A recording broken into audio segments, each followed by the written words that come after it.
आगाज में आपको अपडेट करें। पोश इलाके के कैफे में नौजवान खातून पर मुबैना तशद्दुद। मुतासरा खातून ने दरख्शा थाने में कार्रवाई की दरख्वास्त दे दी। वाक़े की सीसीटीवी फुटेज सिटी 21 ने हासिल कर ली है। बिल्कुल आपको अपडेट कर रहे हैं। पोश इलाके के कैफे में नौजवान खातून पर मुबैना तशद्दुद। मुतासरा खातून ने दरख्शा थाने में कार्रवाई की दरख्वास्त दे दी। वाक़े की सीसीटीवी फुटेज सिटी 21 ने हासिल कर ली है। मज़ीद तफसीलात उसामा मलिक से जानते हैं। उसामा, अपडेट कीजिएगा इस हवाले से। आयशा, बिल्कुल देखें, ये डिफेंस का इलाका है, खैबानी बुखारी, वहाँ पर एक कैफ़े है। उसमें जो है वो कुछ नौजवान लड़कियाँ और एक लड़का आता है और इस दौरान एक लड़की वहाँ पर बैठी होती है, उसको जो है वो तशद्दुद का निशाना बनाता है। पहले उनकी कुछ बातचीत होती है, फिर तल्ख कलामी होती है और इसी दौरान जो है वो फिर उसको तशद्दुद का निशाना बनाते हैं। बाकी की जो सीसीटीवी फुटेज है वो सिटी 21 ने हासिल कर ली है, जिसमें देखा जा सकता है कि कैफ़े में पहले से जो है वो एक लड़की बैठी हुई होती है, फिर मजीद 4 लड़कियाँ और एक लड़का आता है जो कि मुबैना तशद्दुद का निशाना बनाता है। तशद्दुद होते हुए भी देखे दोनों की जानिब से जो है वो देखा जा सकता है, पर तशद्दुद से मुतासर लड़की जो है वो मामूली जख्मी हुई है और उसकी हाथ की उंगली का जो है वो नाखून वगैरह उखड़ गया है। हमले के वक्त उसने जो है वो दरख्शा थाने में एक एप्लीकेशन भी दे दी है और कार्रवाई की दरख्वास्त भी की है, जिसमें हमले के वक्त उसका कहना है कि मैं अपनी दोस्त ईमान के साथ कैफे में डिनर कर रही थी। उसका नाम जो है वो गैदा फहद बताया जाता है। उस दौरान एक हमीद काकड़, आमना खान, रना शाह और सनिया हक जो है वो वहाँ पर आए हैं। उन्होंने मुझ पर हमला किया। तशद्दुद के दौरान मेरा गला दबाकर मुझे जान से मारना और अगवा करने की कोशिश की गई। हमले में मुलविस तमाम अफराद के खिलाफ जो है वो सख्त कानूनी कार्रवाई की जाए और मुझे इंसाफ फराहम किया जाए। कैफे में लड़की पर तशद्दुद का वाक़या जो है वो पुलिस हुकाम को बताना है 1 जुलाई की रात तकरीबन 9:30 से 10 बजे के दरमियान का वक्त था जब पेश आया है। पुलिस ने मुतासर लड़की को आज जो है वो थाने भी तलब कर लिया है और मुतासर लड़की को लेटर देकर मेडिकल करवाने के लिए भेजा गया है। मेडिकल होने के बाद ही जो है वो वाक़े का मुकदमा वगैरह भी दर्ज किया जाएगा। लेकिन सीसीटीवी फुटेज में भी देखा जा सकता है कि वो लड़की बैठी हुई है, पीछे से जो है वो कुछ लोग आए हैं और इन दोनों का झगड़ा हुआ। उसके बाद उसका नाखून वगैरह भी जो है वो उखड़ा, उसकी फुटेज भी सामने आई है। पुलिस तहकीकात कर रही है और उसके बाद ही वाक़े का जो मुकदमा है वो फिर दर्ज किया जाएगा। जी, उसामा मलिक अपडेट कर रहे थे। उसामा, आपका शुक्रिया। सानहे गुल प्लाजा केस चालान एक बार फिर वापस। सरकारी वकला ने पुलिस तफ्तीश पर दोबारा सवालात उठा दिए। पुलिस की तफ्तीश नामुकम्मल और नाकिस करार। अदालती कमीशन की रिपोर्ट चालान के साथ मुंसलिक न करने पर एतराज़। एमरजेंसी गेट्स बंद होने की वजूहात पर तफ्तीश न होने का इंकशाफ। इमारत में डिज़ाइन तब्दीलियों का जिक्र भी शामिल न किया गया। मज़ीद तफसीलात जानते हैं दुरे शिवार से। जी दुरे, आगाह कीजिए इससे मुतालिक। गुल प्लाजा केस की तफ्तीश एक बार फिर सवालात की जद में आ गई। सरकारी वकला ने पुलिस की जानिब से जमा कराया गया चालान नाकिस और नामुकम्मल करार देते हुए वापस कर दिया। जराये के मुताबिक चालान में पहले से निशानदेही की गई खामियों को दूर नहीं किया गया, जिसकी अदालती कमीशन की रिपोर्ट भी मुंसलिक नहीं की गई। जबकि इमारत से इमरजेंसी गेट बंद होने, रास्तों की बंदिश, एक दुकान की जगह 2-3 दुकानें कायम करने समेत मुताबिक अहम नुकात की तफ्सीर जो है इसमें शामिल नहीं थी। जराये का कहना है कि सिंध SDCA के KDA, KMC और फायर ब्रिगेड को भी तफ्तीश में शामिल किया जाना चाहिए था। जबकि पुलिस ने 4 सफात पर मुश्तमिल चालान में 11 साल बच्चे हुज़ैफा समेत 6 अफराद तमीर पासा, अम्मार इस्माइल, अमीन, मोहम्मद रमजान और नेमतुल्लाह को सानहे का जिम्मेदार करार दिया। जबकि 60 से ज़ायद गवाहों के नाम भी शामिल किए गए। जबकि जराये के मुताबिक 11 साल हुज़ैफा समेत 4 गवाहों के बयानात अदालत में रिकॉर्ड हो चुके हैं, जहां हुज़ैफा ने माचिस की तीलियों से खेलने का एतराफ़ भी किया है। जी ठीक है दुरे, आपका शुक्रिया। मलीर पुलिस का गैर कानूनी तारिकीन वतन के खिलाफ क्रैकडाउन। 10 अफगान बाशिंदे गिरफ्तार। शराफी कोर्ट में खुफिया इत्तला पर छापा। गैर कानूनी तौर पर मुकीम अफराद हिरासत में ले लिए गए। गिरफ्तार तमाम अफगान शहरियों के पास कानूनी सफरी रिहायशी दस्तावेजात मौजूद न थीं। तमाम गिरफ्तार अफराद के खिलाफ फॉरेन एक्ट के तहत मुकदमा दर्ज कर लिया गया। मजीद तफसीलात उसामा मलिक से जानते हैं। उसामा, बताइएगा। बिल्कुल, देखिए, कराची में जो हालिया दहशतगर्दी का वाकया पेश आया था, गुलिस्तानी जौहर में रेंजर्स की एक जो वर्कशॉप थी वहां पर दहशतगर्दों ने हमला किया। उसके बाद उसका शदीद जो है वो रेंजर्स के जवानों ने मुकाबला किया और उसमें जो दहशतगर्द थे उनको जहन्नुम वासिल भी किया और एक जो जख्मी हालत में गिरफ्तार किया। उसके बाद जो है वो गैर कानूनी तौर पर मुकीम जो अफगान तारिकीन वतन है उनके खिलाफ क्रैकडाउन का सिलसिला तमाम ही इज़्ला में जो है वो जारी है। मलीर में भी जो है वो क्रैकडाउन किया जा रहा है। मलीर पुलिस ने क्रैकडाउन करते हुए 10 अफगान बाशिंदों को को गिरफ्तार कर लिया है और उनको पनाह देने वाला जो गोदाम है वहां पर गोदाम के मालिक को भी गिरफ्तार कर लिया गया है। एसएसपी मलीर हैं अब्दुल खालिक पीरजादा, उनका बताना है कि जिला मलीर में गैर कानूनी अफगान महाजरीन और तारिकीन वतन के खिलाफ जो है वो बड़े पैमाने पर क्रैकडाउन किया जा रहा है। इसी सिलसिले में एक और कार्रवाई की गई है। ये थाना शराफी गोट की हुदूद है जहाँ पर 10 गैर कानूनी तौर पर जो अफगान बाशिंदे थे उनको हिरासत में लिया गया है और अंदरूने जो है वो कबाड़ से कंपाउंड से इस्माइल कोट से जो है छापा मारा गया। वहां पर जो अफगान महाजरीन को हिरासत में लिया गया उनकी शनाख्त अवेस, अब्दुल रहमान, इस्माइल, शम्सुद्दीन, एहसानुल्लाह, हबीबुल्लाह, शेर खान, आसिम खान, अताउल्लाह, मोहम्मद खान के नाम से ये गिरफ्तार किए गए। तमाम जो अफगान शहरी हैं उनके पास पाकिस्तान में रहने की कोई भी जो है वो कानूनी दस्तावेजात मौजूद नहीं थी, जिस पर उनके खिलाफ के जो गैर कानूनी तारिकीन वतन है उनको बगैर किसी कवायद और तस्दीक के अपने पास जो रिहाइश है या गोदाड़ का जो कबाड़ का गोदाम था ये जहाँ पर रिहाइश पजीर थे उसका जो मालिक है अख्तरदीन, उसको भी जो है वो फौरी तौर पर पुलिस ने हिरासत में ले लिया है। गोदाम मालिक के खिलाफ बगैर कवायद रिहाइश के टेम्पररी रेजिडेंट एक्ट जो है वो उसके खिलाफ मुकदमा दर्ज किया गया है। पुलिस हुकाम का बताना है कि अब कोई भी अगर शख्स किसी भी इस्लाम में गैर कानूनी तौर पर जो मुकीम अफगान बाशिंदे उनको पनाह देगा तो उसके खिलाफ भी जो है वो क्रैकडाउन किया जाएगा। जी।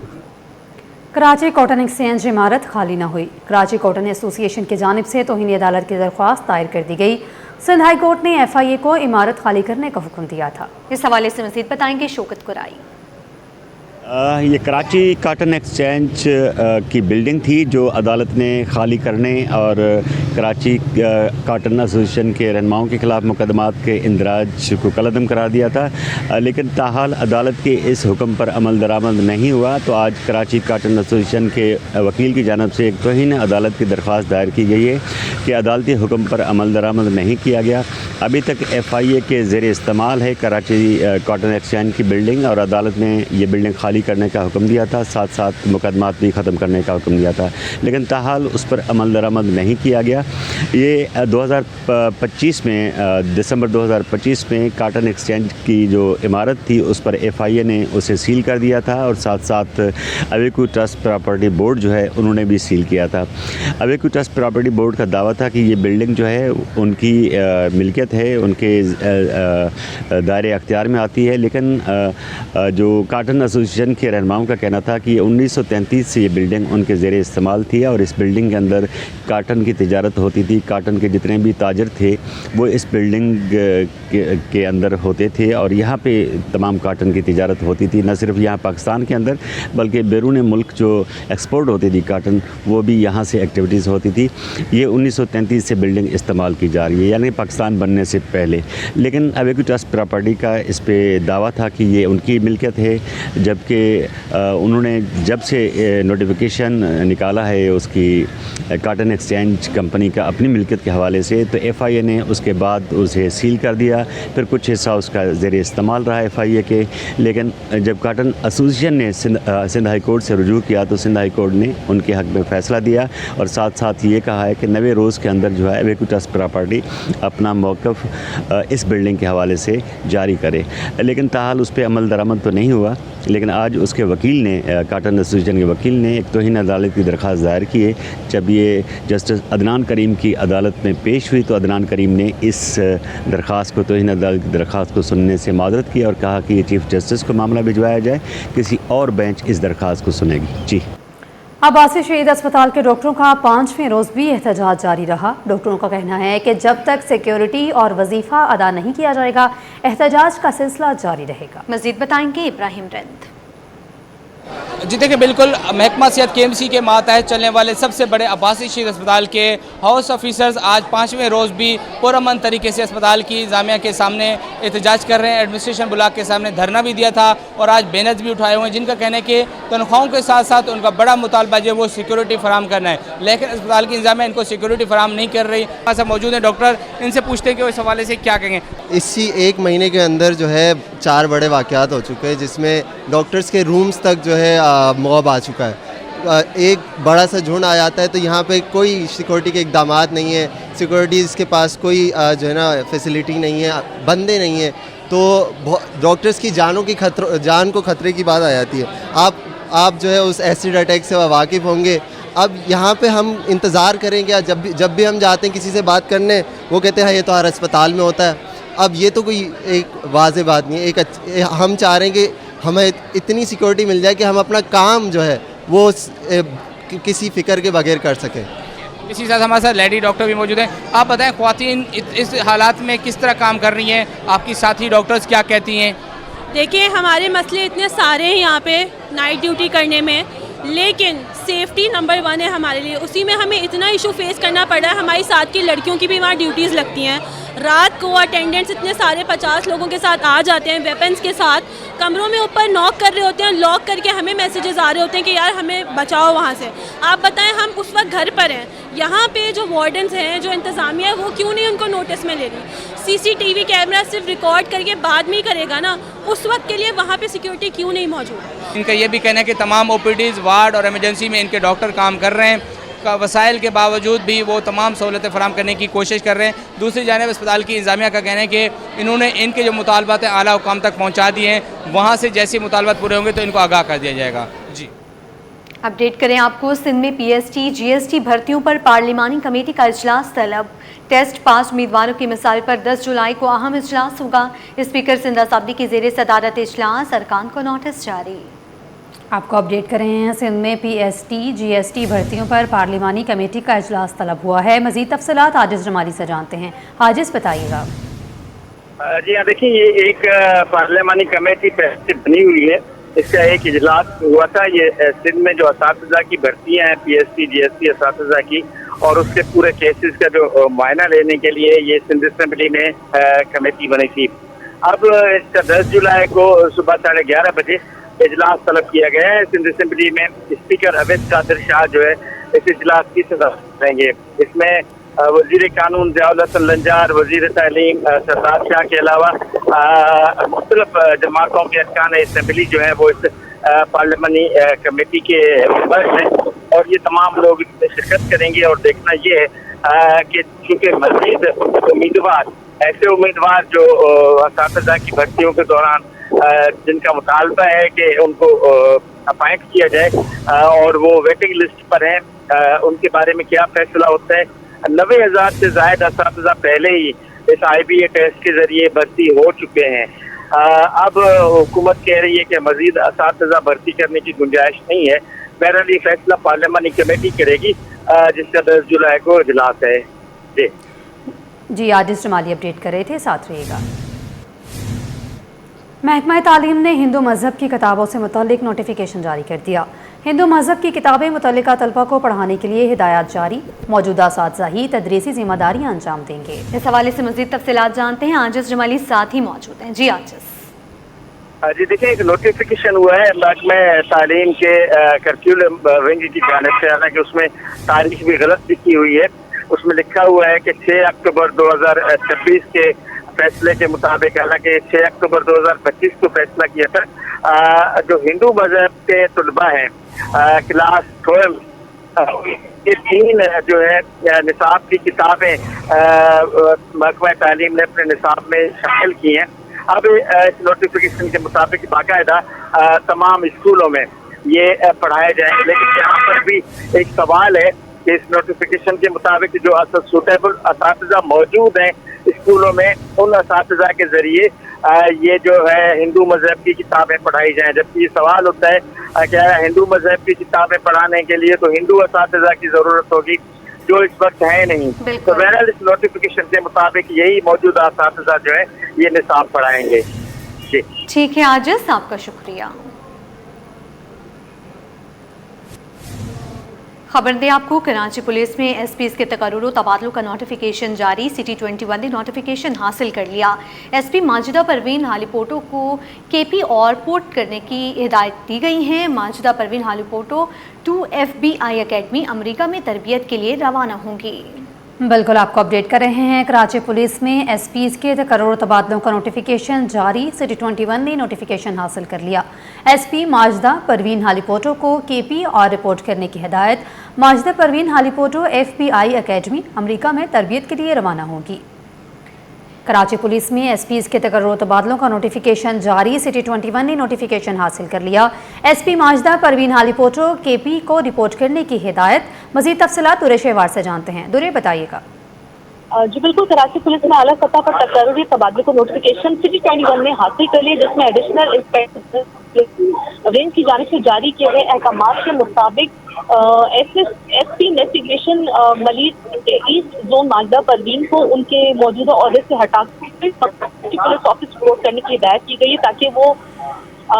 ताकि वो अमेरिका में पेशा वराना तरबियत के लिए रवानगी की कार्रवाई मुकम्मल कर सके। दूसरी जानिब एसपी गडाफ डिवीजन तो बशीर अहमद का तबादला करते हुए उन्हें SP investigation Malik east zone Karachi तैनात कर दिया गया है। नोटिफिकेशन के मुताबिक दोनों अफसरान के तकर्रुर तबादलों के अहकाम फौरी तौर पर नाफिज होकर आइंदा अहकाम जारी होने तक मौजूद। जी दुरे शवार अपडेट कर रही थी, दुरे साथ रहिएगा। NCCIA का क्रैकडाउन, कॉल सेंटर्स और ऑनलाइन फ्रॉड नेटवर्क्स पर बड़ी कार्रवाइयाँ। रवां साल 35 मुलजिमान हिरासत में, मुख्तलिफ इलाकों में मुसलसल छापे। इस हवाले से मज़ीद तफसीलात बताएंगी दुरे शवार। जी दुरे। ऑनलाइन फ्रॉड नेटवर्क के खिलाफ बड़ी कार्रवाइयाँ जो है देखने में आई, जिसमें मजबूरी तौर पर 35 मुलजिमान को हिरासत में लिया है। 19 मार्च को शाला फैसल में कार्रवाई की गई, जिसमें कॉल सेंटर से मुलजिमान को हिरासत में लिया गया, जिससे उसके बाद जो कार्रवाई 18 अप्रैल को शाला फैसल के कॉल सेंटर पर छापा मारकर 3 मुलजिमान को गिरफ्तार किया। 5 मई को DHA कॉल सेंटर में छापामार कार्रवाई की गई, जिसमें 7 मुलजिमान को हिरासत में लिया गया, जबकि 6 मई को बल्दिया में रियासती इदारों के खिलाफ मुहिम चलाने वाला एक मुलजिम जो है वो NCCI ने अपनी हिरासत में ली, जिसमें 17 जून को पुलिस शहर के कॉल सेंटर पर कार्रवाई की गई, जिसमें 7 मुलजिमान गिरफ्तार हुए। 17 जून को ही DHA के कॉल सेंटर पर छापामार कार्रवाई की गई, जिससे 4 मुलजिमान उसमें हिरासत में, और 17 जून को ही ये तीसरी बेहतरीन कार्रवाई करते हुए PECC कॉल सेंटर पर छापामार कार्रवाई की गई, जिससे 7 मुलजिमान हिरासत में लिए गए। ठीक है दुरे, आपका शुक्रिया। सोने की कीमतों से मुतालिक बात कर लेते हैं। सोने और चांदी की कीमतों में बड़ा इजाफा। आलमी मार्केट में सोना $122 महंगा होकर $4,185 फी औंस पर पहुंच गया। फी तोला सोने की कीमत $4,40,936 तक पहुंच गई है। मजीद तफसीलात ब्यूरो चीफ अशरफ खान से जानते हैं। अशरफ खान, अपडेट कीजिएगा सोने और चांदी की कीमतों के हवाले से।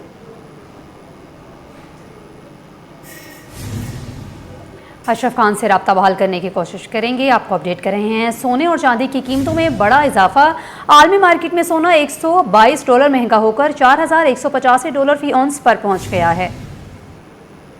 चांदी भी महंगी हो गई है। फी तोला कीमत $6,764 तक पहुंच गई है। इस हवाले से मज़ीद तफसीलात जानते हैं ब्यूरो चीफ अशरफ खान से। जी अशरफ। आगे मार्केट में फिर समाचार की जाने में सोने और चांदी में खरीदारी देखी जा रही है, जिससे आगे मार्केट में सोना $122 एक डॉलर में महंगा होकर $4,185 फी औंस पर पहुंच गया। जिस जाते पर मुकामी सरफा बाजार में एक ही दिन में फी तोला सोना $12,200 पर महंगा होकर $4,40,936 पर पहुंच गया। 10 ग्राम सोना भी एक ही दिन में $10,459 महंगा होकर $3,78,031 पर पहुंच गया। इसके साथ ही देखा जाए तलब पर फी तोला चांदी एक ही दिन में $319 इजाफे के बाद $6,764 पर पहुंच गई है। सराफा डीलर का कहना है कि एक बार फिर जो खरीदारी देखी जा रही है उसके असरात पाकिस्तान के सराफा बाजार में भी नजर आ रहे हैं। जी bureau chief Ashraf Khan update कर रहे थे, आपका शुक्रिया। माली साल 2025-26 में दरामदात पर 4,692 अरब रुपए टैक्स वसूल किया गया। माली साल 2025-26 में कस्टम्स ड्यूटी से 1,331 अरब रुपए हासिल हुए। पाकिस्तान कस्टम्स ने सालाना हदफ का 99% हासिल किया। मजीद बताएंगे हमारे नुमाइंदे बसीम इफ्तिखार। जी बसीम। जी, पाकिस्तान कस्टम ने सालाना टैक्स अहदाफ की रिपोर्ट जारी कर दी है। पाकिस्तान कस्टम के मुताबिक दरामदात पर 4,692 अरब रुपए टैक्स वसूल किया गया, जो कि माली साल 2025-26 का है। इसी के तरीके से माली साल 2025-26 में कस्टम ड्यूटी से 1,331 अरब रुपए हासिल हुए। पाकिस्तान कस्टम्स ने सालाना हदफ का 99% हासिल कर लिया। पाकिस्तान कस्टम्स ने जून 2026 में रिकॉर्ड टैक्स वसूल किया। पाकिस्तान कस्टम्स ने माहाना हदफ से 10% ज़्यादा वसूली की। जून 2026 में दरामदात पर 467 अरब रुपए टैक्स वसूल किया गया। इसी तरीके से दरामदी कस्टम ड्यूटी की मद में 158 अरब रुपए जमा हुए। कस्टम ड्यूटी की वसूली में गुज़श्ता साल के मुकाबले में 24% इजाफा हुआ। पेट्रोलियम डेवलपमेंट लेवी की मद में 752 अरब रुपए वसूल किए गए। इसी तरीके से पेट्रोलियम डेवलपमेंट लेवी की वसूली में 20% इजाफा रिकॉर्ड किया गया। बेहतरीन निज़ाम से टैक्स वसूली में नुमाया इजाफा मुमकिन हुआ है, पाकिस्तान कस्टम्स हुकाम का ये कहना है। और पाकिस्तान कस्टम्स हुकाम ने इस अज़म का इजहार किया गया है कि टैक्स की वसूली के लिए और मुल्क की माशी तरक्की के लिए वो अपना किरदार अदा करते रहेंगे। जी कोरंगी क्रॉसिंग पुल का पिलर ट्रैफिक हादसे के बाद ताहाल मुतासर, मगर अफसोस कई माह गुजरने के बावजूद पिलर की मुरम्मत ना की जा सकी। शहरियों का कहना था कि पुल के नीचे से गुजरने में डर लगता है। मुतल्लिका इदारे फौरी पिलर की मुरम्मत कराएं। मजीद जानते हैं नुमाइंदा दुआशकिल प्राचा से, तो बताइएगा। जी बिल्कुल, इस वक्त मैं जो है वो कोरंगी क्रॉसिंग के पुल के ऊपर जो है वो मौजूद हूँ और अगर मेरे कैमरामैन दिखा सकें तो इसका ये एक पुल का पिलर है जो कि पता नहीं कितने टाइम से जो है वो टूटा हुआ है और पिलर जो है वो इस पोजीशन में रखा हुआ है कि किसी भी टाइम ये पिलर किसी भी आती जाती गाड़ी पर सवारी पर गिर सकता है। तो ये कितना ख़तरनाक है जान लेते हैं यहाँ पर मौजूद रिहायशियों से। मुझे बताइएगा कब से ये इस पिलर की सूरत हाल है और कितना ख़तरनाक है, कितने हादसा हो चुके हैं इसकी वजह से? ये कम से कम 5 से 6 महीने हो गए, ट्राला गुजरा था उस पर ये लगा है, जब से ये यहीं का यहीं है। इसको ठीक आप ये तो आप खुद समझते हैं कि इसको क्यों नहीं ठीक कराया जा रहा। हम तो कंप्लेनें कर करके थक गए मगर ये ठीक नहीं हो पा रहा। अच्छा, आप मुझे बताएं कि क्या सूरत हाल है, कब से ये पिलर की हालत ये है? कई टाइम से गिरा हुआ और कभी भी ये बहुत नुकसानदेह, किसी गाड़ी पे गिर सकता है, आने जाने वाले के ऊपर गिर सकता है, बहुत ज़्यादा खतरनाक है। इसको कंप्लेन कर चुके हैं, मार्केट वालों ने भी बहुत कंप्लेनें की है मगर कोई रिस्पांस नहीं हुआ। बहुत ज़्यादा हादसा हो चुके हैं इस जगह पे। जी बिल्कुल, हमारे साथ यहाँ पे रहायशी मौजूद है। इनका यही कहना था कि 5 से 6 महीने पहले एक ट्रक की टक्कर से ये पिलर टूटा था और अब ये ऐसी पोजीशन पे रखा हुआ है कि आती जाने वाली सवारियों पर किसी भी टाइम ये गिर सकता है। मुतादिद बार शिकायत दर्ज करवाएं लेकिन इसके बावजूद भी कोई सुनवाई नहीं हो सकी और ये पिलर वैसी का वैसी जो है एक तरह से जो है वो गिरा हुआ है और किसी भी टाइम ये गिर भी सकता है और हादसा भी जो है इसकी वजह से हो सकते हैं। मुझे कोरंगी की नूरानी बस्ती में गैर एलानिया बिजली की लोड शेडिंग, शहरी बिलखसूस खवातीन को शदीद मुश्किलात का सामना। इलाका मकीनों का कहना है कि कई घंटे बिजली गायब रहती है जिसके बायस घरेलू उमूर बुरी तरह मुतासिर हो रहे हैं। इस हवाले से मकीनों का क्या कहना है, आइए जानते हैं। 3 घंटे लाइट जाती, बहुत मसले होते हैं। ज़ाहिर पानी नहीं होगा और है ना क्या, तो बहुत मसले मसाइल हैं बत्ती के। ज़ाहिर फिर बत्ती नहीं चलेगी, कपड़े इस्त्री, बच्चे स्कूल जाते हैं, बच्चे पढ़ने जाते हैं, काम पे जाते हैं, तो हर चीज़ के लिए तो चाहिए ना बिजली। अब हर चीज़ के लिए परेशानियाँ बहुत है। शहरी कायद में मसाइल के अनवार, कहीं खस्ता हाल सड़कें तो कहीं सेवरेज का तबाहाल निज़ाम। खारादर में 1 माह गुजरने के बावजूद सेवरेज का मसला हल न किया जा सका। इस हवाले से मज़ीद तफसीलात रिमशा इस्माइल से जानते हैं। रिमशा बताइएगा। जी बिल्कुल, शहर कायद बुनियादी सहूलियात से महरूम है। अगर हम बात कर लें सड़कों की तो सड़कें जो है वो टूट का शिकार है, जबकि सड़कों पर जो है सीवरेज का पानी जमा होने के बायस जो है वो शहरियों को मुश्किलात का सामना करना पड़ रहा है। इस वक्त मैं खारादर में मौजूद हूँ जहाँ पर टावर से खारादर जाने वाला रोड जो है इस वक्त तबाह हो चुका है। यहाँ पर बड़े बड़े गड्ढे पड़ चुके हैं। इसके साथ साथ यहाँ पर सीवरेज का निज़ाम खराब होने के बायस जो है पानी जो है वो सड़कों पर आ चुका है, जिसके बायस अब देख रहे हैं कि ट्रैफिक की रवानी भी मुतासर हो रही है। दुकानदार भी मौजूद हैं, इनसे भी बात कर लेते हैं। सबसे इस तरह ये रोड का सूरत हाल है, पानी खड़ा हुआ है, आपका कारोबार कितना मुतासर होता है, इंतजामिया क्यों नजर नहीं आता? ये तकरीबन हर हफ्ते 10 दिन के बाद इसका यही मामला हो जाता है। यहाँ पे सीवरेज का निज़ाम जो ऐसे ही है और इससे जो है हमारे तो कारोबार पे भी काफ़ी असर पड़ता है और जो है दिन को सारा दिन इधर ट्रैफिक जाम रहती है। इसकी वजह से यहाँ के चलने वाले को भी बहुत परेशानी होती है और हमारा काम जो आप देख रहे हैं आगे गाड़ी खड़ी नहीं होती, लोग पैदल जो है नहीं चल सकते। ये जो है तकरीबन हर 10-15 दिन के बाद यही है कि ये दोबारा जो है ये देख रहे हैं आप, ये सीवरेज का पानी आ जाता है। मुझे बताएं, इंतजामिया यहाँ पर आते हैं, मुस्तकिल बुनियादों पर काम नहीं करवाते या फिर इंतजामिया यहाँ पर आती नहीं? आते हैं, वो आते हैं, कभी आते हैं एक सही करते हैं, लेकिन फिर ये जो मुस्तकिल सही नहीं है ना, वो कभी आते हैं सही करते हैं फिर दोबारा हो जाते हैं। दोबारा यही सीन है, ये सीवरेज दोबारा पाइप लीक हो जाते हैं। कितने अरसे से यहीं पर ये सूरत हाल? तकरीबन कम से कम 1 महीने से हो रहा है। 1 महीने से ये हो रहा है। 2-3 मरतबा वो आए, उन्होंने ठीक किया, लेकिन ये दोबारा हो जाता है, फिर इसी तरह पानी भर जाता है। बिल्कुल, तकरीबन हम कह सकते हैं कि 1 महीने से यहाँ पर ये निज़ाम मुतासर है। सीवरेज का निज़ाम अगर हम बात कर लें, इसके साथ अगर हम बात करें, यहाँ सड़कें टूट का शिकार है, जिसके बायस जो है यहाँ पर ट्रैफिक की रवानी भी मुतासर है। दुकानदारों का यही कहना है कि उनका कारोबार भी मुतासर होता है, लिहाजा इंतजामिया मुस्तकिल बुनियादों पर जो है वो काम करवाए। जी आगे बढ़े, आपको बताएं शहर कायद में मसाइल के अंबार लग गए।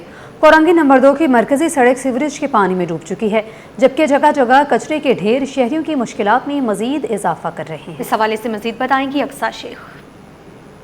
आज बिल्कुल शहर की मुतादिद सड़कों की तरह यहाँ पर भी जो है कोरंगी का इलाका है, पेम्प्टी कॉलोनी का यहाँ पर गेट लगता है। ये ट्रैक बिल्कुल बंद हो चुका है। डबल रोड थे, एक रोड वहाँ से जाता है और एक रोड यहाँ से जाता है, जो कि ट्रैफिक के लिए बिल्कुल ही बंद है। सीवरेज का गंदा पानी यहाँ पर मौजूद है, कचरे से ढेर यहाँ पर गंदगी का लगा हुआ है। जो यहाँ से राहगीर हैं वो भी नहीं गुजर सकते। बाइक वाले भी देखें कितनी परेशानी से बिल्कुल वहाँ से जो है घूम कर आ रहे हैं। बच्चे भी बैठे हुए होते हैं, इंसिडेंट भी हो सकते हैं। और जो ये सीवरेज का पानी है जिसकी वजह से यहाँ पर काफ़ी ज़्यादा परेशानी का सामना है, बीमारियाँ भी फैल रही हैं। शहरी मेरे साथ मौजूद हैं, इनसे बात करूँगी। भाई, ये सूरत हाल यहाँ पर कब से ऐसी है?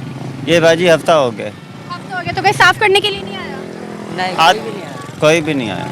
नहीं आया। तो आप यहीं पर ही रहते हैं? जी भाजी, सामने रहते हैं हम लोग। अच्छा, एक और शहरी हमारे साथ मौजूद हैं। भाई, आप मुझे बताएगा, जुम्मे का दिन है, नमाज के लिए भी लोग यहाँ से गुजरते हैं, तो कितनी परेशानी का सामना होता है? परेशानी बाबा ये है कि ये रोड देखो कैसा है, कोई हुकूमत काम नहीं कर रही।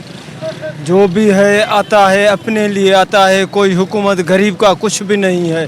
हम तो यही कहते हैं इन हुक्मरानों को अल्लाह हिदायत दे, दूसरा बनवा लें तो टाइट हो जाएगा। अगर इसके ऊपर ये ठेकेदार हैं, ठेकेदार तो ऐसे आते हैं अपने पैसों बचाने के लिए, मटेरियल ऐसा डालते हैं, अगर बरसात पड़ी न सारा ख़त्म हो जाता है। जैसे कि महकमा मौसमियात की जानिब से भी मानसून जो बारिशें हैं उनकी पेशगोई कर दी गई है, लेकिन कराची के अंदर इतनी तेज़ बारिश नहीं है। लेकिन उसके बावजूद हाल ये है कि सड़कें जो है अभी भी तालाब का मंजर पेश कर रही हैं। और अगर बारिशें शहर कायद में हो जाती हैं तो जिन सड़कों का हाल ये है, ये पानी फिर आबादियों में चला जाता है, लोगों के घरों में चला जाता है। सफाई सुथराई का कोई इंतज़ाम नहीं है। शहरियों का मुतालबा है हुकूमत से कि इस सड़क का जो पानी है, जो कचरा है, उसको साफ़ करवाया जाए ताकि ये ट्रैफिक के लिए खुल सके और जो पैदल या राहगीर यहाँ से जाने वाले हैं उनको परेशानी का सामना ना करना पड़े। जी। सबमरीन केबल SM-W5 की खराबी दूर, सर्विस बहाल। मुल्क भर में इंटरनेट सर्विस मुकम्मल तौर पर बहाल। मुतबादिल बैनुल-अक़वामी लिंक्स के जरिए सर्विस का तसलसल बरकरार रखा गया है। जी बिल्कुल, आपको अपडेट कर रहे हैं। सबमरीन केबल SM-W5 की खराबी दूर, सर्विस बहाल। मुल्क भर में इंटरनेट सर्विस मुकम्मल तौर पर बहाल। मुतबादिल बैनुल-अक़वामी लिंक्स के जरिए सर्विस का तसलसल बरकरार रखा गया है। मज़ीद तफसीलात ब्यूरो चीफ अशरफ खान से जानते हैं। अशरफ खान, अपडेट कीजिएगा। पाकिस्तान टेली कम्युनिकेशन अथॉरिटी ने ऐलान किया कि इंटरनेट सबमरीन केबल SM-W5 में खराबी दूर कर दी गई है और कंफर्म किया है कि सबमरीन केबल अब मुकम्मल तौर पर फाल है और मुल्क भर में इंटरनेट सर्विस मामूल के मुताबिक बिला तासुल जारी है। PTI ने बताया है कि इस दौरान उसने ट्रांस वर्ल्ड एसोसिएट के साथ करीबी राब्ता बरकरार रखा है। बहाली के अमल के दौरान सार्फिन पर असरात कम से कम रखने और इंटरनेट सर्विस का तसल्सल ज़्यादा से ज़्यादा बरकरार रखने के लिए इंटरनेट ट्रैफिक को मुतबादिल बैनुल-अक़वामी लिंक्स के जरिए मुंतकिल किया गया। अथॉरिटी ने मजीद कहा कि PTI मुल्क भर में टेली कम्युनिकेशन और ब्रॉड बैंड जो है खिदमात की काबिल एतमाद, महफूज और बिला तासुल फराहमी को यकीनी बनाने के लिए पाकिस्तान के बैनुल-अक़वामी कनेक्टिविटी इंफ्रास्ट्रक्चर के साथ इस्तेहकाम और कारकर्दगी करीब से निगरानी जारी रखे हुए है। जी, bureau chief Ashraf Khan update कर रहे थे, आपका शुक्रिया। शहर कायद में हफ्तावार बाजार लगने का सिलसिला जारी। कोरंगी क्रॉसिंग पर लगने वाला जुमा बाजार में आवाम का रश। फैशन के शौकीन अफराद मनपसंद अशिया खरीदते दिखाई दिए। स्टील की जदीद तर्ज की चेन्स, ब्रेसलेट्स और कंगन मुनासिब दामों पर फरोख्त किए जा रहे हैं। इस हवाले से मजीद बताएंगी राबिल सतीद। जी बिल्कुल, देखें आज जुमे का रोज़ है और जुमे का रोज़ है और ऐसा कैसे ना हो कि बाज़ार जो है वो लगाया जाए। हर दिन की मुनासबत से जो है वो बाज़ार लगाए जाते हैं। बुध का बाज़ार जो है वो अलग लगाया जाता है। साथ ही इस वक्त जो है जुमे का जो है वो बचत बाज़ार लगाया गया जुमे के दिन की मुनासबत से। तो इस वक्त मैं कोरंगी क्रॉसिंग में एक बाज़ार में मौजूद हूँ, इनसे बात करते हैं। यहाँ पर स्टेनलेस स्टील है जो कि मॉल्स वगैरह में हम देख रहे हैं कि 1200 से 1500 रुपये में स्टेनलेस स्टील जो है वो फरोख्त की जा रही है। लेकिन यहाँ पर जो है वो इनकी क्या कीमत है, इस वक्त हमारे साथ दुकानदार मौजूद है, इनसे बात करते हैं। भाई, ये मुझे बता कि यहाँ पे क्या कीमतें और ये किस रेट के हिसाब से मिल रही है? तो मुख्तलिफ रेट से 300 से लेकर और 800 तक का मिलेगा। ये चीज़ जो है ना गारंटी वाला चीज़ होता है, स्टाइलिश चीज़ होता है, ये चीज़ अच्छी होता है। पर ये वाली चीज़ नहीं कि 2 दिन के बाद ख़राब हो जाए, महीने के बाद ख़राब हो जाता है। ये जो सालों साल चलने वाली चीज़ है। अच्छा भाई, ये बताइएगा कि बाहर बाजारों की निस्बत इन बचत बाजारों में कितना आवाम को फायदा है? ये बहुत फ़ायदा है, लेकिन अक्सर आवाम कहता है कि बाहर जो सस्ता मिलता है, लेकिन ये इसको सिर्फ वैन है कि हम जो इधर लाता है 150 रुपये के देता है आगे, और जो मुनाफा हमारा को 150 रुपये के मिलते हैं हम काम चला लेते हैं। जी बिल्कुल, जैसा कि आपने देखा हमारे साथ यहाँ पर दुकानदार मौजूद है और उनका यही कहना है कि बचत बाजारों में आवाम को बहुत फायदा हासिल होता है, क्योंकि मॉल्स वगैरह में हम देखते हैं कि कीमत 1200 से 1500 रुपये, जैसे स्टेनलेस स्टील की मैंने बात करी 1200 से 1500 रुपये मिलती है, लेकिन यहाँ पर जो है वो 350 की कीमत स्टार्ट हो रही है, जो कि 500-600 रुपये तक में अख्ताम पजीर हो रही है। जी रोटरी क्लब हैदराबाद के नुमाइंदे भी फलाही कामों के लिए पुरअज़्म। अब्दुल सत्तार खत्री का कहना है कि साफ पानी की फराहमी, सेहत और तालीम पर खुसूसी तवज्जो दी जा रही है। मज़ीद तफसीलात जावेद इकबाल से जानते हैं। जावेद बताइएगा। जी मैं मौजूद हूँ मज़ार-ए-कायद पर। हमारे साथ रोटरी क्लब हैदराबाद के नुमाइंदे मौजूद हैं, जो सदर भी हैं और कुछ और नुमाइंदे। हम उनसे बात करेंगे रोटरी क्लब हैदराबाद में किस तरह से काम कर रही है, क्या उसके अगराज़ व मकासद हैं, कितने फलाह के काम वहाँ पे हो रहे हैं। और हमारे जो प्रोजेक्ट्स हैं वो एनवायरनमेंट पे, सैनिटेशन पे हैं, हेल्थ पे हैं, एजुकेशन पे हैं, तो और पोलियो पे हैं खासकर। और हमारी कोशिश है कि इस किस्म के प्रोजेक्ट्स बने जो आवाम में वो असर छोड़ें। आप बताइए ज़रा।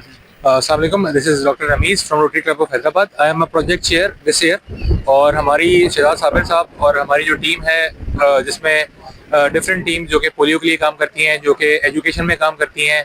इसी तरह हमारी कुछ टीम्स हैं जो चाइल्ड एंड मैटरनिटी हेल्थ पे, इसी तरह वाटर और सैनिटेशन, और इसके अलावा मैक्सिमम जो भी सपोर्ट हमारी आवाम को चाहिए होती है उसमें हम काम करते हैं। और होपफुली इस साल भी हमारा जो है वो मिशन यही है कि इसको हम कंटिन्यू रखेंगे, ये जंग जारी रहेगी और इंशाल्लाह हम पोलियो को इधर से पाकिस्तान से इसका खात्मा कर देंगे इंशाल्लाह। आबिद भाई, आप लोग क्या फोकस है रोटरी का हैदराबाद में? हैदराबाद में मुख्तलिफ चीज़ें हैं, मुख्तलिफ एस्पेक्ट्स हैं, लेकिन हम जिस पे फोकस कर रहे हैं इस साल वो एक हॉस्पिटल बना रहे हैं हैदराबाद में। मीर असलामाबाद एक जगह है, एक आबादी है, वहाँ पे हमने प्लाट एक्वायर कर लिया है और वहाँ पे कंस्ट्रक्शन का काम भी शुरू हो गया। तो हमारा प्लान ये है कि रोटरी की जुरिसडिक्शन में एक बेहतरीन किस्म का हॉस्पिटल बनाया जाए, जिसकी हैदराबाद में ज़रूरत भी है और वो काम स्टार्ट भी हो चुका है। बहुत शुक्रिया। सुना आपने कि हैदराबाद के रोटरी क्लब के नुमाइंदे पुरअज़्म हैं और उनकी कोशिश है हैदराबाद में फलाह के काम हो, वहाँ आवाम की मदद हो और मुख्तलिफ सेहत पे, नौजवानों पे, खेल पे, मुख्तलिफ शोबे पे जहाँ ज़रूरत है वहाँ पे काम हो, ताकि माशरे में हर आदमी है ज़िंदगी को बेहतर तरीके से गुजार सके।